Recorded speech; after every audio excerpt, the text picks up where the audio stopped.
क्या आपको पता है कि पावर ऑफ कंपाउंडिंग को आइंस्टीन द्वारा इस दुनिया का 8वां अजूबा कहा गया है और आज इसका इस्तेमाल करके दुनिया के सारे अमीर लोग और अमीर बने रहते हैं।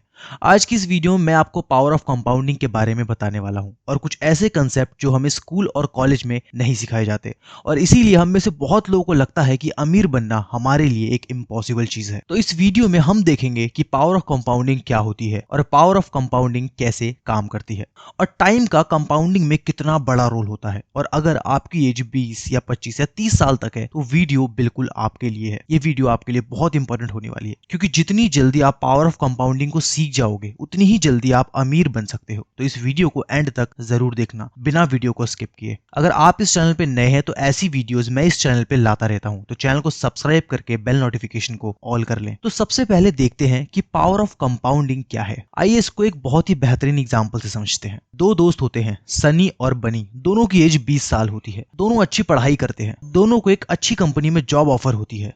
दोनों 2 साल के कॉन्ट्रैक्ट में कंपनी में सेलेक्ट हो जाते हैं। उसके बाद कंपनी का बॉस उनको उनकी सैलरी डिस्कस करने के लिए बुलाता है। वो उन दोनों को 2 ऑप्शन देता है। ऑप्शन नंबर 1, अगले 2 सालों तक 1 लाख रुपए पर मंथ की सैलरी ले सकते हैं। ऑप्शन नंबर 2 कि वो 1 रुपए पर मंथ की सैलरी ले सकते हैं, पर वो कहता है कि दूसरे ऑप्शन में आपकी सैलरी हर नेक्स्ट मंथ डबल हो जाएगी। मतलब कि पहले महीने में उन्हें 1 रुपए मिलेगा, दूसरे महीने में 2 रुपए मिलेगा और तीसरे महीने में 4 रुपए, और ऐसे डबल होता रहेगा। अब बनी यहाँ पर पहला ऑप्शन चूज करता है क्योंकि उसे एक फिक्स्ड 1 लाख की इनकम दिखाई देती है और वो पहला ऑप्शन चुन लेता है। पर सनी को पावर ऑफ कंपाउंडिंग के बारे में पता था तो वो सेकंड ऑप्शन चूज करता है, और जिसकी वजह से बनी और उसके दोस्त उसका खूब मजाक उड़ाते हैं कि तूने 1 रुपए की सैलरी ले ली, इसमें तेरा क्या ही होगा। फास्ट फॉरवर्ड 2 साल बाद बनी को 1 लाख रुपए पर मंथ के हिसाब से 2 साल बाद यानी 24 महीने बाद 24 लाख रुपए मिले, जो कि एक ठीक ठाक अमाउंट है। अब बात करते हैं सनी की, जिसके पैसे हर महीने डबल हो रहे हैं। उसको 2 साल के एंड में मिलेंगे 1,67,77,215 रुपए, यानी कि बनी से ऑलमोस्ट 7 गुना ज्यादा पैसा। जैसे कि पैसे हर महीने डबल हो रहे हैं, पर इसमें सनी को 100% का रिटर्न मिल रहा है, जो कि रियल में पॉसिबल नहीं है। और अगर आप देखोगे तो इस पूरे अमाउंट की आधी वैल्यू सनी को जस्ट 1 महीने पहले ही मिली थी और जस्ट 1 महीने बाद वो अमाउंट डबल हो गया। स्टार्टिंग में बस 1 रुपया ही मिला था। कंपाउंडिंग में स्टार्टिंग में बहुत अच्छा पैसा दिखाई नहीं देता और बहुत से लोग इसे समझ नहीं पाते और वो लोग बीच में ही गिव अप कर देते हैं। पर अगर आप उस अप एंड डाउन को इग्नोर करके लॉन्ग टर्म में देखोगे तो आपको पता चलेगा कि पावर ऑफ कंपाउंडिंग की ताकत क्या होती है। तो चलिए अब पावर ऑफ कंपाउंडिंग को आसान भाषा में समझते हैं। कंसेप्ट ऑफ कंपाउंडिंग, आइए इसको भी एक एग्जांपल से समझते हैं। मान लीजिए वही 2 दोस्त हैं, सनी और बनी।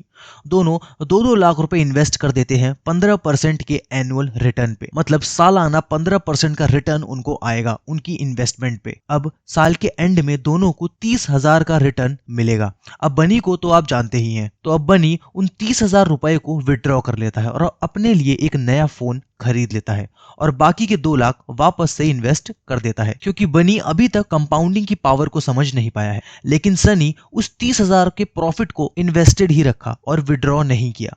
अब अगले साल उन दोनों को वापस से 15% के रिटर्न पे मिलता है और बनी फिर से फ्री मनी समझ के विड्रॉ कर लेता है और सारे पैसे खर्च कर देता है। लेकिन सनी को सेकेंड ईयर में 30,000 की जगह 34,500 का रिटर्न मिलता है, क्योंकि उसने अपने 30,000 को इन्वेस्टेड ही रखा था। तो उस 30,000 रुपए पे भी उसे रिटर्न मिला है, इसीलिए सनी को दूसरे साल 4500 का ज्यादा रिटर्न मिला। अभी आपको लग रहा होगा कि ये बहुत ज्यादा अमाउंट तो नहीं है, पर अब मैजिक होगा। मान लो कि 15 साल और निकल गए और बनी हमेशा की तरह अपने 15% को विड्रॉ कर लेता है और अपने शौक में उड़ा देता है। और वहीं सनी को 15 साल के बाद जो रिटर्न मिलेगा वो है 2,12,271 रुपए। ये सनी के ईयरली रिटर्न है जो उसको साल में मिल रहे हैं। यानी कि जहां बनी अभी भी साल के 30,000 ही ले पा रहा है, वहीं सनी को 2 लाख से ज्यादा मिल रहे हैं। और बनी का अभी भी टोटल अमाउंट 2 लाख रुपए ही है, जबकि सनी का टोटल अमाउंट 16,27,412 रुपए हो गया है।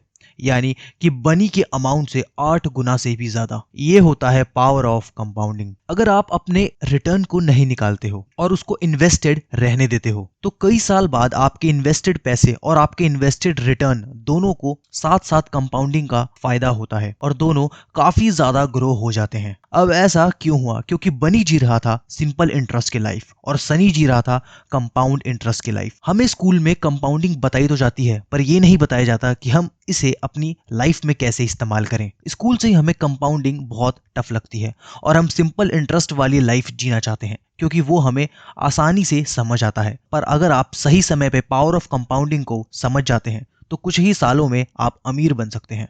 अब टाइम की बात करते हैं, देखते हैं कि टाइम का कितना बड़ा रोल होता है पावर ऑफ कंपाउंडिंग पे। दोस्तों, कंपाउंडिंग एक सबसे इंपॉर्टेंट कंपोनेंट है टाइम का। इसका कंपाउंडिंग में बहुत बड़ा रोल होता है। आइए इसे समझते हैं। सनी और बनी की तरह ठीक दो और दोस्त होते हैं।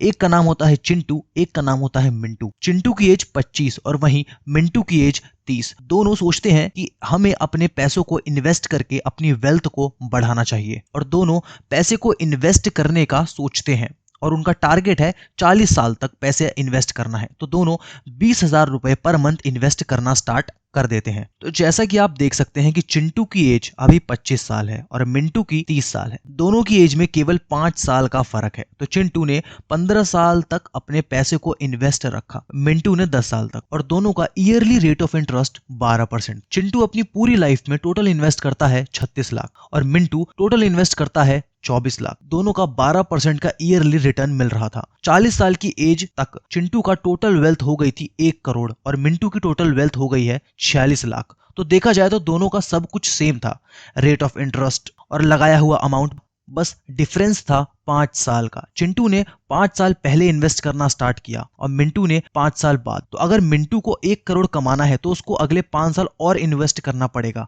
पर तब तक चिंटू की टोटल वेल्थ 2 करोड़ हो जाएगी। मतलब तब वापस से मिंटू से डबल। तो चिंटू मिंटू से हमेशा आगे ही रहेगा क्योंकि चिंटू पावर ऑफ कंपाउंडिंग के बारे में अच्छे से सीख चुका है और उसे पता है कि जो लोग जल्दी से इन्वेस्ट करते हैं उन्हें कितना बड़ा फायदा होता है। उसी तरह अगर आपकी एज भी 20 या 22 साल है तो जल्दी से अपने पैसे को ग्रो करना स्टार्ट कर दो।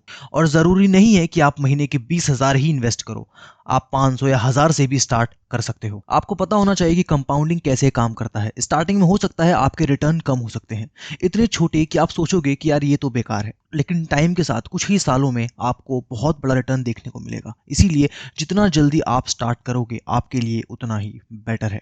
अपनी इन्वेस्टिंग की जर्नी को शुरू करने के लिए आपको एक डीमेट अकाउंट की जरूरत पड़ेगी। डिस्क्रिप्शन में आपको लिंक मिल जाएगा, जाके अपना डीमेट अकाउंट खोलें और अपनी इन्वेस्टिंग की जर्नी शुरू करें।